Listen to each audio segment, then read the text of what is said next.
What I'm going to try and do is really to build on some of the things that you've already heard from our speakers this morning, with really a focus on what's coming over the next couple of years. So a little bit of conversation about what's happening now, but really for the people in the room, these are the things that your clients need to start understanding and knowing about now, because they will need to act on these a year, 2 years down the road. So they need you to understand what's coming so that they know how to react and they know how to build their plans around it.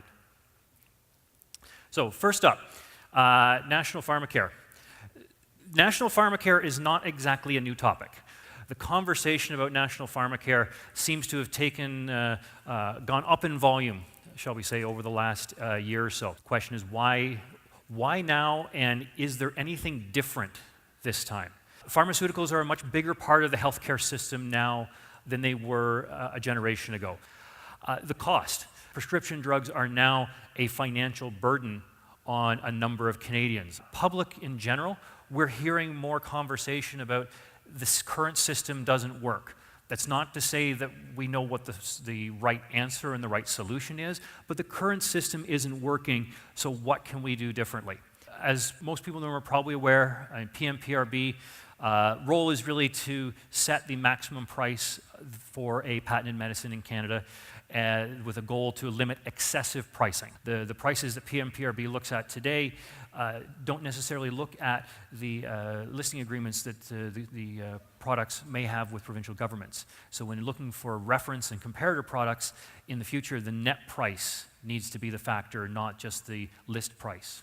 This is the single biggest change in my mind of what the PMPRB is proposing, is eliminating or removing the US from that comparator group, that basket of countries they're comparing with. The red line there represents the current benchmark, the current average of the 7 comparator countries, the approximately 34% reduction in that benchmark when you remove the US and add in a couple of lower cost countries. This is a fairly substantial difference in the underlying price. I should point out, this is intended to apply only to new products coming to the Canadian market after 2019, or after the beginning of 2019. Virtual care means a lot of different things to a lot of different startup companies building technology. So it can literally be virtual visits. It can be the support, whether it's text with a practitioner, whether it's AI, whether it's simply being able to get that routine support that you can't get between visits. The tracking and self-care, virtual coaching, the pricing models, how these types of services are priced is all over the map right now, and it doesn't always fit easily into the way we view our healthcare programs today. We as practitioners trying to figure out how to put these things into a benefits plan need to think a little bit creatively and maybe a little differently than we have in the past. We're going to end up thinking way outside the box in what can be done without an in-person interaction. Virtual care, where should it go? Telemedicine probably should be in the public health system. Will it get there eventually? Should this be going through employer medical plans? But even if it goes into an employer medical plan, how?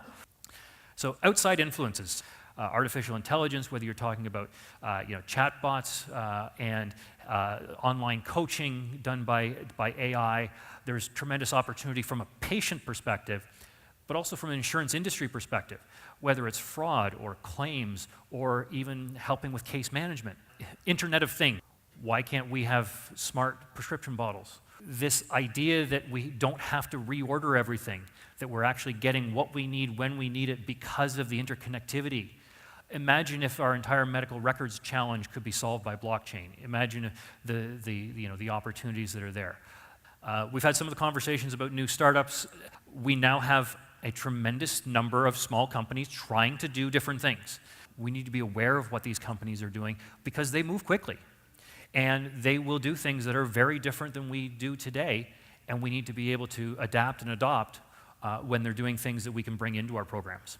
As much as we need to watch the little companies, I think the really interesting stuff is the big companies. You've got enormous companies that have the ability to use technology differently than we've ever seen.